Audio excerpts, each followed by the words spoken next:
Known to the world as the Enlightened One, the Apostle of Peace and an inspiration for all, this is the place where Lord Buddha was born, Lumbini, in the southwestern plains of Nepal.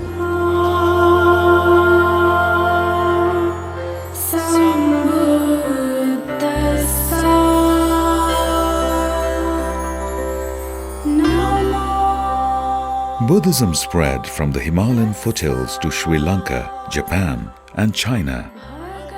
As Buddhism spread far and wide, the birthplace of Lord Buddha, Lumbini, assumed even greater significance with growing number of visitors. However, after Ripumala's visit in the 14th century, Lumbini and Kapilvastu slowly converted into bushland, and Lumbini was almost forgotten. The discovery of the Ashoka pillar by then General Khargasamsher and Dr. Alois Führer, with inscription in 1896 establishing Lumbini as the birthplace of Lord Buddha in the district of Rupandehi, Nepal, a sacred pilgrimage for the Buddhist world.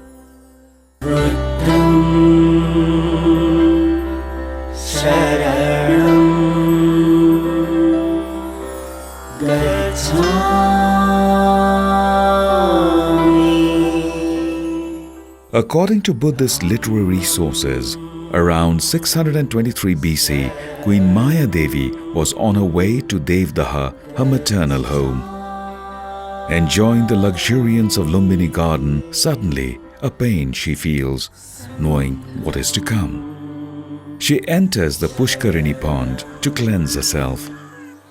After emerging from the pond, she proceeded towards the north, looking for some support. She holds a branch of a sal tree, and there a child is born who was to become Lord Buddha, the Enlightened One. The engraving on the nativity sculpture depicts the moment of Buddha's birth.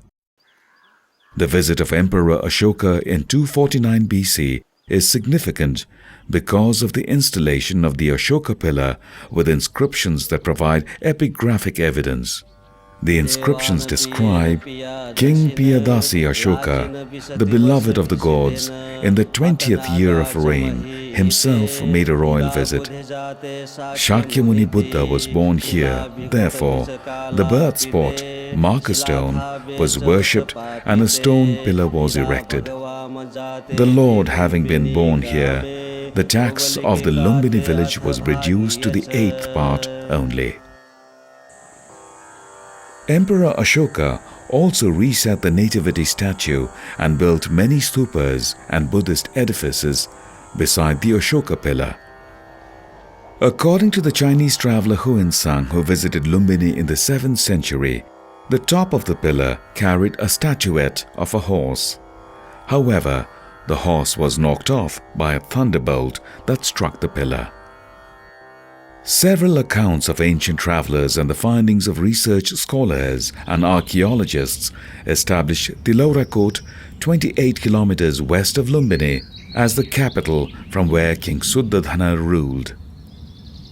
According to Purnachandra Mukherjee, an Indian archaeologist, Tilaurakot fulfills all the external conditions mentioned in the Buddhist literatures.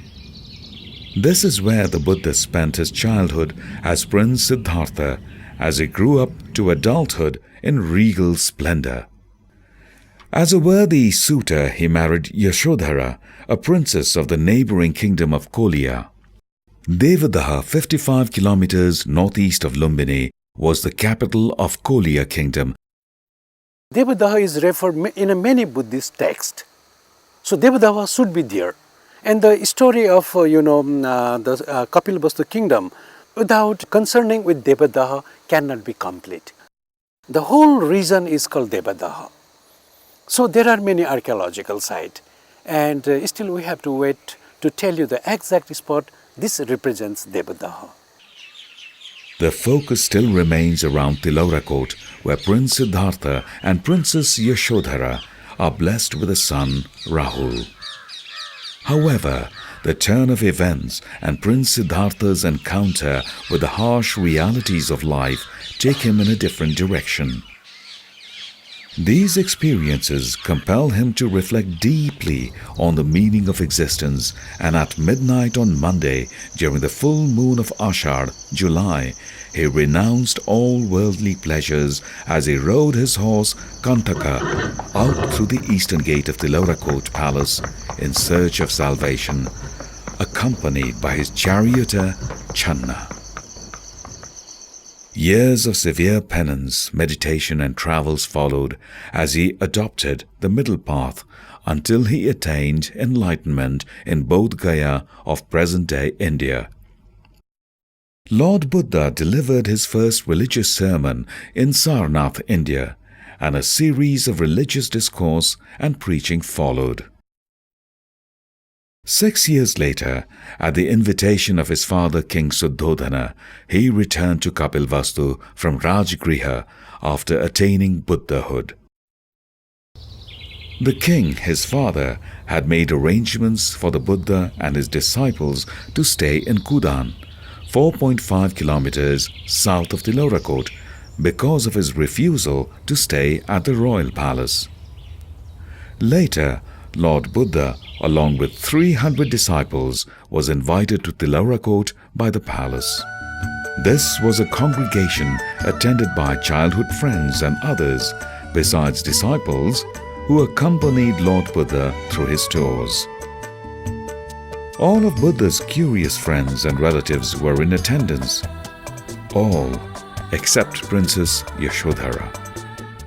Yashodhara was not there. So later on, Buddha, there is a story, then Buddha asked to Suddhodana, I saw everybody, but where is Yashodhara? So Suddhodana told that she is waiting you in her room. Then Buddha, he went to see Yashodhara. So they met each other in her room. During the sojourn of Lord Buddha and his disciples in Kudan, his son Rahul, other family members, friends and associates entered the ascetic order. It continued for years, and thousands of Shakya youths were now the members of the ascetic order and avowed to non-violence. That made Kapilvastu militarily a very weak kingdom. And this was the right time for those opposed to the prosperous growth of Kapilvastu to strike hard. King Vidudhava of Koshala, remembering the insult and his vow against the Shakyas, attacked Kapilvastu.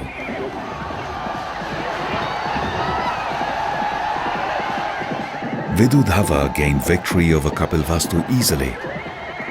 Shakyas fled from Kapilvastu for the safety of their lives. Later, Vidudhava's army encircled the Shakyas in the jungle of Sagarhawa, and they are believed to have massacred thousands of Shakyas out of vengeance.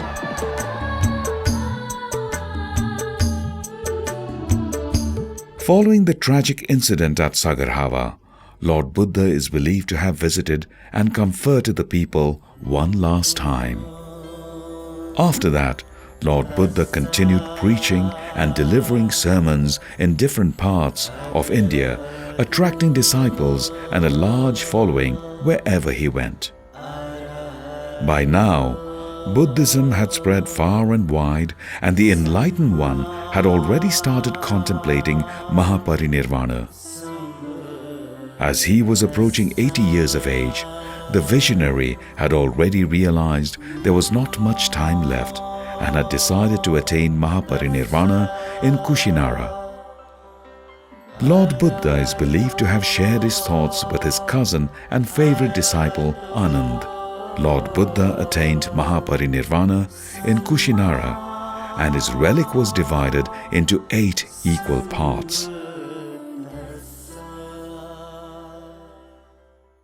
The Koliyas received one part and built a stupa in Ramgram, which stands sacred even today. Besides Shakyamuni Buddha, Kapilvastu was blessed with 2 more Buddhas in ancient times. They were Krakuchanda Buddha and Kanakmuni Buddha. Gotihawa, one of the major pilgrimage sites is sanctified by the birth of Krakuchanda Buddha.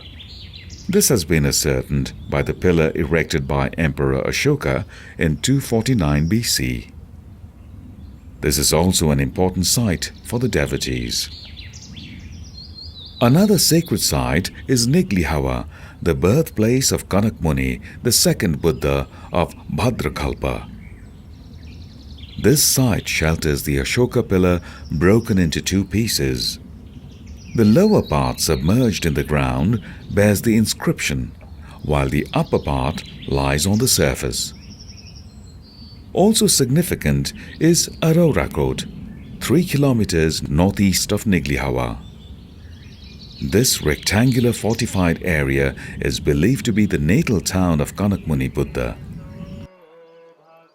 Realizing the importance of Lumbini for world peace, the then United Nations Secretary-General U Thant envisaged a master plan for the development of Lumbini.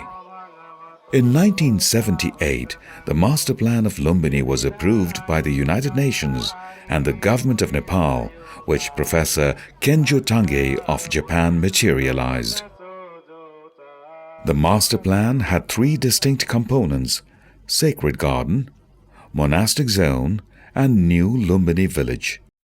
The focus of the design is the sacred garden located in the southern part. The objective here is to create an atmosphere of spirituality, peace, universal brotherhood, and non-violence.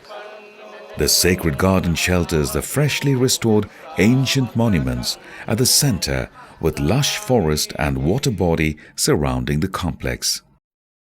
The monastic zone is situated in the middle, with a forest area between the sacred garden and new Lumbini village. The zone is divided into two monastic enclaves by a central canal.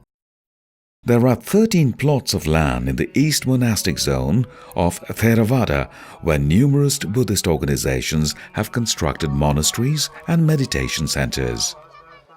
In the East Monastic Zone, Sri Lanka Mahavihar is a major attraction, also because of the presence of the Bodhi tree. Legends say that the daughter of Emperor Ashoka nurtured the sapling of the ancient Bodhi tree in Sri Lanka. The Bodhi tree in the monastic zone is believed to be a progeny of the same tree that stood centuries ago. The preservation of a relic of Lord Buddha placed by the Sri Lankan President Rajapaksa himself has rendered the monastery even more sacred and venerated. Another relic has been placed by the Sri Lankan President at the foundation of a stupa. And 29 plots have been allocated in the West Monastic Zone for Mahayana schools of Buddhism. Various Buddhist countries and organizations have constructed vihars, and some of them are under construction. Panditaram International Vipassana Meditation Center, Myanmar, is located in this enclave. Vipassana, an ancient technique of meditation, means to see things as they are, and practice of Vipassana is the total healing of human suffering. It is believed that this meditation technique, rediscovered and practiced by Lord Buddha over 2,500 years ago. The northern part of the master plan area is being developed as the new Lumbini village, where the visitors can find comfortable hotels offering necessary facilities. The cultural center lies in the southern part of new Lumbini village. The Lumbini International Research Institute, LIRI, is one of the main attractions of Lumbini village. It's a treasure house of books and other documents for Buddhist scholars and researchers. All the artifacts discovered at the excavation sites have found a rightful place in the museum. The little artifacts and terracotta figurines, dating back thousands of years, provide clues and the missing links connected with the life of Lord Buddha. The Peace Pagoda at the far north of the Lumbini Master Plan is the tallest pagoda in the area. This has enhanced the beauty and importance of Lumbini. The peace flame, located at north of the sacred garden, has been spreading peace throughout the world. The flame was brought from the United Nations in New York in 1986 to integrate peace and harmony among the global community. Construction work at the site, as outlined by Professor Kenjo Tange in his master plan, continues even today. This has been one of the largest and most ambitious projects in Nepal that has withstood and overcome numerous obstacles to get to this stage. UN Peace Committee बाट आउने जुन सहयोग राशि थियो त्यो सहयोग राशि हामीले अपेक्षित रूपमा त्यसलाई त्यो संस्थालाई नि त्यो समितिलाई नि त्यति परिचालन गर्न नसकेको अवस्थाको कारणले त्यति धेरै स्रोत निकाल्न सकिएन र हाम्रो आफ्नै अर्थतन्त्र यति बलियो अवस्थामा छैन कि त्यति धेरै ठुलो पैसा लगाएर 2-4 वर्षमै त्यसलाई सम्पन्न गर्न सक्ने अवस्थाको हाम्रो अर्थतन्त्र छैन। तर पनि नेपाल सरकारले जसै जसै राजस्वको क्षेत्र वृद्धि हुँदै गयो, सरकारको आम्दानी बढ्दै गयो, बजेटरी अङ्कहरू बढ्दै गए, त्यो अनुरूप प्राथमिकतामा राखेर लुम्बिनीमा पैसा थपिदिने गरेको छ। त्यसकारणले अहिले जुन हामी मास्टर प्लानको धेरै अंशहरू तयार भइसक्यो भन्छौँ, यो वास्तवमा हाम्रो आफ्नै देशको साधन स्रोत र बेला बेलामा मित्र राष्ट्रहरूले र मित्र दात्री संस्थाहरूले दिएको पैसाले हो। Mayadevi Temple was excavated in 1992 under the joint initiative of Department of Archaeology, Government of Nepal and Buddhist Federation of Japan. The excavation work continued up to 1996. This excavation yielded many archaeological findings, the most notable being the marker stone that established the exact spot where Lord Buddha was born. Recognizing the value and importance of the marker stone, it has currently been housed in bulletproof glass. So what is the religious significance of Lumbini and what are the security concerns of such a valuable site? 4 विशेष धाम जहाँ जन्म लियो लुम्बिनी आज जो नेपालमा पर्छ, जहाँ उहाँले ज्ञान प्राप्त गर्यो बुद्ध गया र प्रथमचोटि जहाँ उहाँले धर्मचक्र परिवर्तन गर्नुभयो सारनाथ र जहाँ उहाँले महापरिनिर्वाण प्राप्त गर्नुभयो कुशीनगर, यी तीनटा चाहिँ अहिले भारतमा पर्दछ र यी चारैवटा स्थलको उहाँले आफैले व्याख्या गरेर जानु भएको हुनाले पनि विशेष गरेर सम्पूर्ण बौद्ध मार्गीहरूले महत्त्व राख्ने स्थान हो। जब यो चारवटा तीर्थस्थलको चाहिँ मेरा अनुयायीहरूले दर्शन गर्नुहुन्छ तब मसँग प्रत्यक्ष दर्शन भएको जस्तै पुण्य लाभ गर्नुहुनेछ भनेर जानु भएको हुनाले लुम्बिनीको विश्व बौद्ध जगतमा ठूलो यसको महत्त्व छ। भगवान बुद्धको पवित्र जन्मस्थल लुम्बिनी धार्मिक, सांस्कृतिक र पुरातात्विक महत्त्वको सम्पदा हो। यसको सुरक्षाको लागि 4 किसिमका सुरक्षा निकायहरू परिचालन गरिएको छ। कोषको आन्तरिक सुरक्षा, ग्रुप 4, सशस्त्र प्रहरी बल र नेपाल प्रहरी। सुरक्षामा प्रभावकारिता ल्याउनको लागि 20 केबी को जेनेरेटरद्वारा रातको समयमा पनि मायादेवी मन्दिर वरपर पूर्ण रूपमा बत्तीको व्यवस्था गरेका छौं। Lumbini is a converging point for people from all walks of life, serious devotees, totally immersed in prayer, research, observation or deep meditation. Casual visitors, aspiring themselves of the religious and historical significance of the sacred sites, and curious onlookers seeking answers to the many unresolved questions. For many visitors, this is an opportunity to unveil the myriad aspects of birth and life of Buddha shrouded in mystery, and they dissolve in the serene surroundings of Lumbini Gardens. From the early visits of Chinese and other travelers to dignitaries of modern day, Lumbini welcomes all with the same love and compassion. Lumbini, the sacred pilgrimage for over 600 million Buddhists,